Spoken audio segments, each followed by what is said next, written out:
Welcome to another episode of Retrospective Gaming. In this episode, I'm finally reviewing Fallout Nevada. This is a mod for Fallout 2 and it's a prequel to Fallout. Before we move on with the review, I just want to say one thing. I do go in depth with my reviews, that's how I do it, but there are minor spoilers, so you have been warned. But don't worry, you can watch this review and you still have to play the game to figure out what's going on because there's a lot. I've only told you a small portion of it. Let's move on with the review. Fallout Nevada starts off in the year 2091, over 10 years after the catastrophic events of the Great War. This is a prequel to Fallout. At this point in time, no one really has any knowledge of the effects of mass amounts of radiation on the outside world. Nobody knows if people exist outside of the vaults they inhabit. This changes when you are sent on a mission to leave the vault and collect security data manually because the systems outside the vault are having issues. You aren't venturing far, but this is a big deal. Your teammates are nervous and don't know what's going on. This is all new to them and it's new to you. At first, the mission goes well until something terrible happens and the doctor disappears and someone else dies. How did this happen? You don't have a chance to figure out what went wrong. You suddenly awake in the year 2140, 49 years later after the prologue. How can this be? You were just outside in the year 2091, and you wake up and there's an actual city outside of Vault 8? Yes, Vault City. Were you having a terrible nightmare? Maybe you took too many drugs and started hallucinating, or maybe you were part of some VR test and it was all fake. Whatever the case is, you wake up with amnesia and don't know who you are. You are informed that your body has been brought here by a biker named Jay, and that's all the info you are given. But Jay did more than just bring your body back. Thanks to some device that leaves people helpless, he got past the overseer and stole a device that Vault City needs to survive. And of course, you are the only one that can retrieve it for the good of the vault. And this is how Fallout Nevada starts off. Who are you? Why do you keep having visions about a mission that took place 49 years ago? Is it real? And who is this biker and what is this important advice? There are a lot of questions you have to answer, and it fits the game. Even in the year 2140, it's still a bit over 60 years after the Great War. What's left of society is right at the start of trying to build a functional civilization, and there's many questions to be asked. The main quest was suspenseful. I really couldn't figure out what was going on right until the end, and it still shocked me. It's pretty dark and sort of a mindfuck.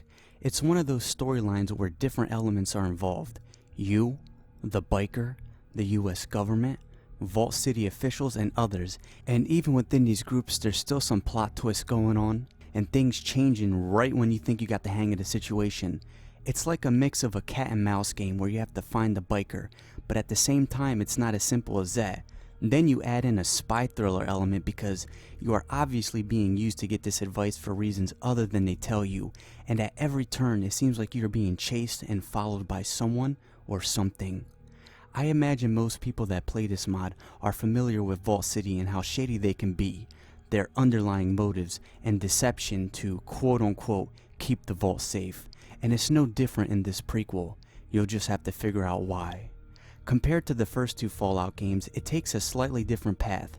Sure, you are sent on a mission to collect an item, but remember, in Fallout you had to get a water chip to keep your vault alive. The Overseer was a prick, but it was an honest mission. Then you know what happened next. In Fallout 2, you have to get a Gek to save your village. Once again, an honest mission from the start, and then things go to hell with the Enclave. But right from the start in Fallout Nevada, there's something off about your mission. Something that just doesn't add up right from the beginning, and I like that little change. One thing that really impressed me, and this applies to some of the side quests, but you really see this structure in the main story, is the amount of freedom you have and how it pays attention to little details too. Let me explain. In Fallout Nevada, even the items that seem insignificant get used. You see a lighter? Keep it. Even junk plays a purpose at a certain point. I remember in one part of the main quest, I made use of tools, a workbench, a lighter, a piece of junk, my science, repair, and sneak abilities, and some other stuff too. When I play a classic Fallout mod, one of the main things on my checklist is to see if the game is open-ended, enough to keep the spirit of what the series is supposed to be alive. And Fallout Nevada did not disappoint. I never felt forced to play a certain type of character. If I couldn't sneak around some turrets, I could cut the power off for a limited time. If I couldn't repair an item, I could pay a decent amount of cash to the right person to get it fixed, or buy some skill books in order to give myself a slight edge for that one part. Now, as far as overall storytelling and writing, for the most part, I enjoyed it. Let me get my issues out the way first. I think some characters could have had more depth. Jay the biker is my biggest example. He's not a stereotypical greaser or a regular biker. He's passionate about technology and had a falling out with his biker crew. I would have loved to see more done with this character.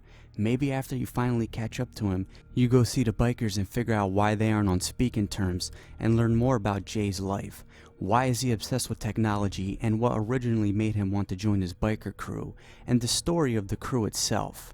That was a missed opportunity. Another major NPC who I will not name, he's interesting enough. You have some good convos with him about the natures of the citizens of Vault City and the philosophy behind your state of existence, but other than that, he was good, but not great, but certainly passable.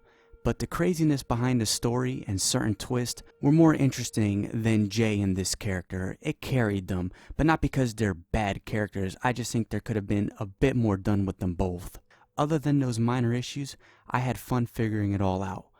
I'm impressed with how they handled the quest structure. Some of it is really clever, and how different areas open up and there's more than meets the eye than when you just go there at first. And one thing I have to say is there's a certain fight that I really enjoyed because how it uses the environment, and it could be to your advantage or disadvantage if you don't know how to use it. Instead of it just being a straight up gunfight, just take turns and see who can outlast each other, there's different environmental things that you can use. Now, as of this recording and using this version of the English patch, you can play this game in English.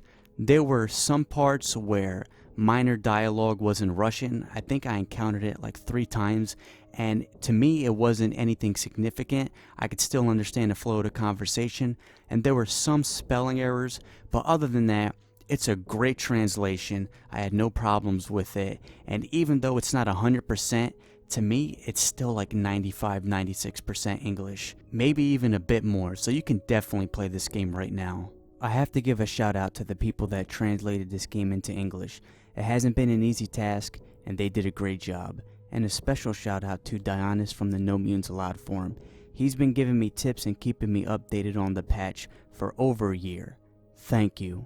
Now, I spent most of my time exploring Nevada, doing most of the side stuff and just talking to people, seeing how the world reacted to you and your convos with people outside the main story, and I have to say, that's the biggest strength of Fallout Nevada. Your reputation in a certain city can change depending on how you talk to some regular person, not someone important to your journey, just some random dude. NPCs will react to statuses you get. For example, if you help the poor people out in the slums of New Reno, certain people will take notice and will be more open to you, and someone will even offer you a discount. Some of my favorite conversations are the ones where an NPC tries to figure out your core, your views on certain aspects of life. Certain characters will try to get deep inside your mind, and the convos are pretty interesting. For example, one person you run into is religious, so his questions about the philosophy of life is based on his faith in God. On the other hand, someone else you talk to isn't religious, and his questions are based more on how you react to certain questions about human nature. It kind of reminds me of the beginning, I guess, aptitude test that you take in Fallout New Vegas. It reminds me of that. Things like this make Nevada worth exploring so much I forgot about the main story until I did everything I possibly could outside of it. There are basic quests like pick this item up or go here, but for the most part, I was engrossed. Whether it was Vegas itself, the casino, the Hard Rock Cafe, the way the issues the city have are interwoven, separate but part of a bigger issue, or Uranium City, a town in desperate need of help, not only for you to fix its problems, but you have to fix the structure of the town too, that you have to do things to get the town back in a functional state. Or New Reno, the biggest little city in the world. It was interesting seeing how that area was pre-Fallout, and how certain groups in that area won't even talk to you until you have a certain reputation, and seeing the casinos, the families, it was very interesting, and I liked their spin on it. One of my favorite moments was actually talking to a very minor character. A girl from Vegas who ran away from her parents and joined the bikers. She feels that she's trapped. She's a teenager, but all she does is work and go home, and she wants some freedom. And she thinks that her life is very mundane, and I can sympathize with that. Life can be extremely mundane, especially if you're living in a post-apocalyptic wasteland and you have to work. I'm guessing for nothing, since it's that type of world, I'm assuming, so I can sympathize with that a bit. Nevada is an interesting place, and I like seeing the modders' vision of what places like New Vegas, New Reno, Vault City were like pre-Fallout. If I had to choose, overall, Vegas had my favorite side quests. I can't forget to mention this. Money is very important in the game. I didn't find much use for it in Fallout 1 and 2, but this is different. Money is essential. A bit too important if you ask me. I feel like the people who made this relied too much on money to solve some parts of side quests, but it is an option. You can always rely on your skills and save some cash. The tone of the game falls more into the gray zone than anything else. I never felt like I was a great or a terrible person. I didn't encounter too many individuals that were like, I think this guy is a saint, or this guy is fucking awful. I always felt like everyone was just trying to survive. Although there's one individual in Reno who is just a great human being. He's just one of my favorite characters in the mod. One of these moments is the way the sheriff of Salt Lake City deals with criminals. He deals with them through public hangings. On one hand, they are criminals. Some of them deserve it. But on the other hand, the world is already violent enough, especially in the Fallout universe. Do they really need to see more violence? Just kill the guy behind closed doors if you must do it. And it should only be reserved for the worst of the worst. And speaking of focusing on little details too, on the road to Salt Lake City, you'll find random encounters where you see actual lynchings. Are these lynchings of people that are innocent and victims of mob justice, or did they deserve it? Well, we'll never know. As you can tell, I like how they made Fallout Nevada, but I do have some issues. I think the game was a bit too easy. It's not a walk in the park, but there's a certain exploit early on where you can easily stack enough cash and assault rifle ammo and assault rifles if you grind it. But either way, I rarely had any extreme challenge with combat. There were some moments where a bandit got a lucky shot or turrets got lucky, but it's easier than I would like it to be. I would have also liked to see more depth within some of the groups, as I said before, the bikers, and I even ran across some members of the King's faction in a random encounter. You know that reference, but I would have liked to see more done with them, get a bit more backstory, see the modders take on that group, just something I could sink my teeth into.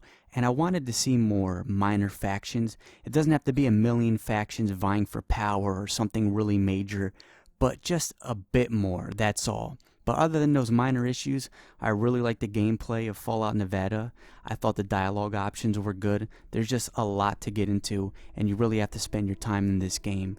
And just to talk about the gameplay really quick, the combat and stuff like that, it's Fallout, it's classic Fallout, so you know what this is. But they did do some minor improvements to the UI. I don't know if that was another mod that they used or they did it themselves, but it's definitely a bit more organized, so that's a plus. Another thing I appreciate about this mod is how grounded it is, and I don't necessarily mean realistic. I'm talking in terms of classic Fallout.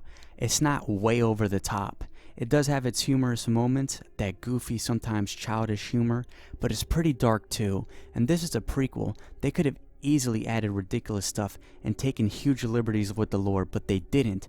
They could have easily added something like a gigantic, flying, mutated, fire-breathing mole rat, or some shit like that for bullshit shock value, but no, it's what I would expect from a Fallout prequel. And that means no super mutants in your face, no major factions like Brotherhood of Steel, NCR Enclave, just things like mole rats, smaller factions, ants, Mr. Handies, bandits, dogs, turrets, and more. Someone in the game actually wanted me to get rid of a quote-unquote mutant, and the way they were talking about it, I thought it was going to be something insane, but it turned out to be a mutated mole rat. It makes sense. This is before people knew what they were getting into, so they don't have any knowledge of what's really out there. There are also a bunch of special encounters in this game, and there's some really hilarious ones. There's a lot to see in this mod. And getting back to the point of how grounded this game is in terms of Fallout, it took me a while to find a decent energy weapon. There are some primitive ones in the beginning, but it's not like there's hundreds scattered throughout the second area, or you can go right outside and find an encounter 4 hours into the game where half the people have energy weapons. It's not like that. Remember, this is pre-Fallout. It actually takes you a while to get a decent energy weapon, and I like the fact that they didn't take huge liberties with the lore and add some crazy alien weapon that you'll find in the game. I didn't even find one in a special encounter. Not saying it's not there, but to my knowledge, you can't find one of those weapons in a special encounter. That would have been cool, but I do like the fact that it's grounded. It's actually a bit more grounded and a bit more tame in terms of how wacky it is than Fallout 2. So just letting you know. As far as sound goes, there is little voice acting. It's in the cutscenes, but it's in Russian, but that didn't bother me since the translation is good. The game does reuse old Fallout songs, but it also has some song of its own, and I enjoyed them. The atmosphere is great. I recommend Fallout Nevada. It does have some issues. I do think it relies a bit too much on cache. It's easier than I would like it to be, and they could have expanded on some things, but it's a great mod, and it's a prequel that I would recommend to any Fallout fan. Thank you for watching. Let me know what you think about this. Links will be in the description so you can download it.